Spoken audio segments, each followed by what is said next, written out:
Hi guys, welcome to Sara kitchen. எல்லோரும் எப்படி இருக்கீங்க? நல்லா இருப்பீங்க நான் நம்புகிறேன். இன்றைக்கி என்ன வீடியோ பார்க்க போகிறோன்னா, ரசப்பொடி. இந்த ஒரு ரசப்பொடியும் வெந்நீரும் இருந்தால் போதுங்க, 5 நிமிஷத்தில் ரசம் ரெடி. இதை செஞ்சு பாருங்கள், சூப்பராக இருக்கும். அதுக்கு தேவையான பொருள்லாம் பார்ப்போம். ஃபஸ்ட்டு ஸ்டவ் ஆன் பண்ணி ஒரு பேன் வைங்க. பேன் வச்சுட்டு துவரம்பருப்பு 3 ஸ்பூன் போட்டுக்கோங்க. போட்டு அது கோல்டன் ப்ரௌன் கலர் வர வரையும் நம்ம நல்லா அதை வறுத்து எடுத்துக்கணும். முக்கியமாக கேஸ் ஸ்டவ் வந்து சிம்மில் வச்சுக்கோங்க, அதுதான் நம்மளுக்கு பெட்டர். நல்லா வறுத்து எடுத்துங்க. இப்போ மிளகு 2 ஸ்பூன் போட்டுக்குங்க. போட்டு அதையும் நல்லா வறுத்து எடுத்துக்கணும். மிளகு வந்து எப்படின்னா, நம்மளுக்கு ஸ்மெல் வரணும். வறுக்கும் போது அந்த ஸ்மெல் வந்ததுன்னா மிளகு வந்து ரெடி ஆகிடுச்சின்னு அர்த்தம். பருப்பு கூடயே போடுதுங்க, ஒரு பிரச்சனையும் இல்லை. தனித்தனியாக தான் வறுத்து செய்யணும்லாம் அவசியம் இல்லை. அதையும் நல்லா வறுத்து எடுத்துக்கோங்க. இப்போது மிளகு கூட நம்ம சீரகம் சேர்க்க போகிறோம். சீரகம் வந்து நான் 2.5 ஸ்பூன் போட்டிருக்கேன். 2.5 ஸ்பூன் சீரகம் போட்டு அதையும் நல்லா நம்ம வறுக்கணும். சீரகம் என்ன பதம் வறுத்து எடுத்துக்கணும்னா, சீரகம் வந்து வெடியும் தெரியுமா, இந்த கடுகுலாம் வெடிக்கிற மாதிரி வெடிக்கும். அந்த சவுண்டு வர சொல்ல நம்ம அதை இது பண்ணிடணும். நல்லா இது பண்ணிவிட்டு அது கூட வந்து நம்ம தனியா சேர்த்துக்கணும். தனியா வந்து 3 ஸ்பூன். தனியா 3 ஸ்பூன் போட்டு அதையும் நல்லா வறுத்து எடுத்துக்கலாம். வறுத்து எடுத்துகிட்டு வெந்தயம் வந்து நான் 1/4 ஸ்பூன் தான் போட்டிருக்கேன். அது வாசனைக்காக நம்ம வெந்தயம் போடுறோம். 1/4 ஸ்பூன் போட்டால் போதும், ரொம்ப அதிகமாக போட்டால் கசக்கும். அதையும் போட்டு நல்லா வறுத்து எடுத்துக்கலாம். வறுத்து எடுத்து ஒரு பிளேட்டில் மாற்றிக்கோங்க. மாற்றிட்டு இப்போ அதே பேனில் வரமிளகாய், நான் ஒரு 6 வரமிளகாய் எடுத்துக்கேன். உங்களுக்கு காரத்துக்கு ஏற்ற மாதிரி நீங்கள் யூஸ் பண்ணிக்கங்க. ஆமாம், கறிவேப்பிலை அதையும் போட்டுக்கேன். அதையும் போட்டு நல்லா வறுத்துங்க. கறிவேப்பிலையை வந்து நம்ம நசுக்கி பார்த்தா நல்லா இது உடையணும், அந்த ஹீட்டில் இது பண்ணணும், பச்சையாலாம் இருக்கக்கூடாது. அதையும் அந்த பிளேட்டில் மாற்றிக்கோங்க. மாற்றிட்டு இப்போ அதே பேனில் புளி எடுத்துக்கோங்க. புளியில் வந்து அந்த நார்லாம் இருக்கும்ல, அதோட இதெல்லாம் நல்லா க்ளீன் பண்ணிவிட்டு அதை தனித்தனியாக பிச்சு போட்டுக்கோங்க. போட்டுட்டு அது கூட சும்மா ஒரு 1/2 ஸ்பூன் ஆயில் லைட்டாக விட்டுக்குங்க. விட்டுட்டு அது நல்லா வறுத்து எடுத்துக்கலாம்.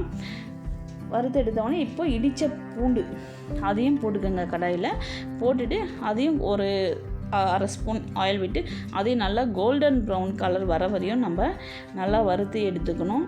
இப்போ நம்ம இந்த இது பண்ண மசாலா கூட இந்த புளி வரமிளகாலாம் போட்டு மிக்ஸி ஜாரில் போட்டு சூடு ஆற வச்சு அரைச்சி எடுத்துக்கலாம். அரைச்சி எடுத்து ஒரு 2 ரவுண்டு விடுங்க. விட்டு எடுத்துகிட்டு இப்போ இது கூட மஞ்சத்தூள், பெருங்காயம் தூள் அதையும் ஆட் பண்ணிக்கோங்க. அதுவும் ஆட் பண்ணிவிட்டு மிக்ஸி ஜார் திரும்பவும் நம்ம அரைச்சி எடுக்க போகிறோம். போட்டு அரைச்சி எடுத்துக்கோங்க. இப்போது வேறு ஒரு பவுலில் மாற்றிக்கலாம். மாற்றிட்டு நல்லா மிக்ஸ் பண்ணிவிடலாம். இப்போ இந்த ரசப்பொடிக்கு தாளிப்பு நம்ம ரெடி பண்ணணும். அதுக்கு ஒரு குட்டி பேன் வச்சுக்கோங்க. ஸ்டவ்வில் பேன் வச்சுட்டு கடுகு 1 ஸ்பூன் எடுத்திருக்கேன்.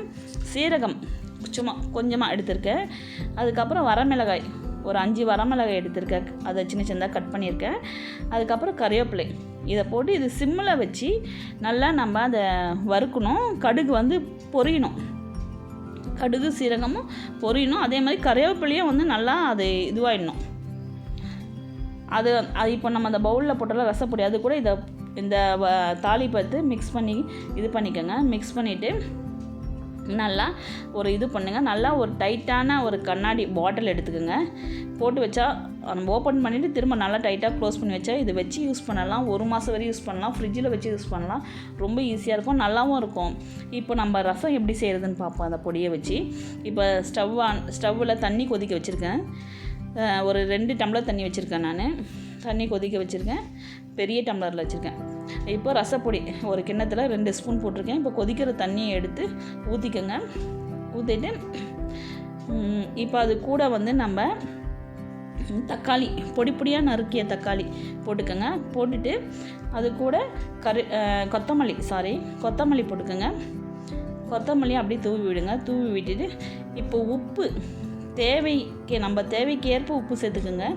உப்பு போட்டுட்டு நல்லா மிக்ஸ் பண்ணுங்கள். அந்த ரசத்தை நல்லா மிக்ஸ் பண்ணிவிட்டு ஒரு தட்டு போட்டு ஒரு 5 நிமிஷம் க்ளோஸ் பண்ணி வச்சுருங்க.